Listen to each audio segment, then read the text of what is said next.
بما اننا بنتكلم عن ممر فيلادلفيا ومعبر رفح، الرئيس الجزائري منذ دقائق بسيطة عمل تصريح في غاية الخطورة. الرئيس عبد المجيد تبون،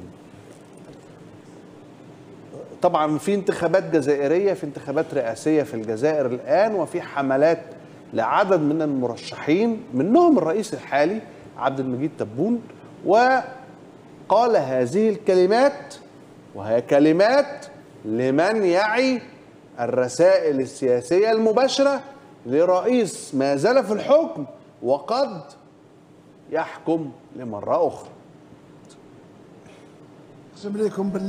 نقسم لكم بالله العلي العظيم، يا لو كان ساعدونا وحلوا لنا الحدود بين مصر وغزة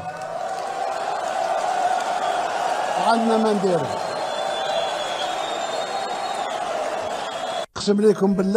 نقسم لكم بالله العلي العظيم، يا لو كان ساعدونا وحلوا لنا الحدود بين مصر وغزة عندنا ما نديرو.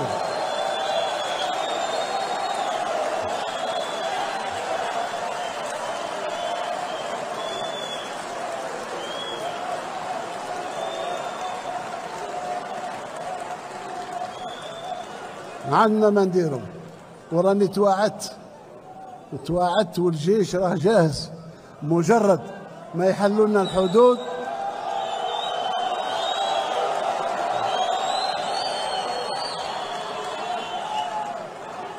مجرد ما يفتحوا لنا الحدود ويسمحوا الحافلات نتاعنا الشاحنات باش تدخل، باش نبني في ظرف 20 يوم 3 مستشفيات، نبعث مئات الأطباء ونساعد في إعادة بناء ما دمر من طرف الصهاينة. نقسم لكم بالله العلي العظيم، يا لو كان ساعدونا وحلوا لنا الحدود بين مصر وغزة. ها هو رئيس عربي يقول أنه سيحرك جيوشه إذا تركت الحدود ما بين مصر وغزة ليدافع عن الغزاويين. الرئيس عبد المجيد تبون في مؤتمر انتخابي يسحب أنظار العالم العربي جميعا وأنظار الجزائريين والمصريين عن استعداده ليس فقط سياسيا وإنما عسكريا وبوضوح. يحلون الحدود أن يتركوها لنا ويتركوا لنا المجال، يكون الجيش الجزائري في مواجهة الجيش الإسرائيلي على الحدود المصرية. بالمناسبة تاريخيا الجيش الجزائري حارب بجوار الجيش المصري في 67 وفي 73 وفي سيناء، مهزومين معا ومنتصرين معا. في كل الأحوال يبدو أن معنا الآن اتصال. لا ده احنا بس كنا عايزين نأكد على موضوع الجيش الجزائري ده. أحمد، ده موضوع مهم جدا، والفيديو ده يا جماعة فيديو مهم جدا يأتي في وسط هذا الثبات والنوم العميق اللي بتغط فيه المنطقة العربية. عايزين نقول يا جماعة أن هذا تحرك إيجابي ومهم جدا حتى وإن قيل في حملة انتخابية. بص بقى، مش هو الراجل قاله فيديو بس، القصة كلها في حاجة بقى.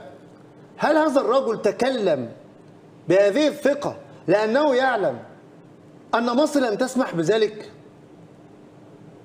ما هو أنا ليه بقول لكم الكلام ده يا جماعة؟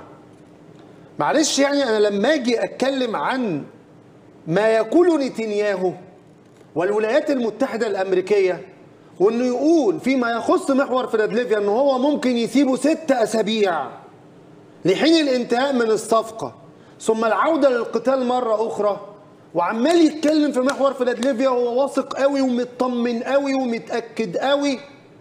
لكن الولايات المتحدة الأمريكية في الشرط الثاني فيما يخص نتساريم قالت له لا، احنا بنرفض هذا الشرط، فما طولش فيه. يعني الولايات المتحدة الأمريكية قادرة على إن هي تقول له نتساريم لا، طب ما حلو، ليه مصر ما بتقولوش فيلادلفيا لا، او ما فيش احتلال وما فيش انتهاك للسياده وقف؟ ما ينفعش. ده برضو حاجه محيره يا جماعه. ثم يخرج الرئيس الجزائري يقول لك لو مصر سمحت لنا بالحدود بين فلسطين ومصر ان هي تفتح لتواجد الجيش الجزائري وبقوه ودخل. طب ايه بقى؟ مصر تطلع تتكلم بقى، العالم العربي ينتفض بقى. كلام اهو وتصريح، رد على الراجل بتاع الجزائر وقول له اهلا وسهلا بالجيش الجزائري لدعم القضيه الفلسطينيه. ولا ايه؟ ولا هي عماله وخيانه وخلاص؟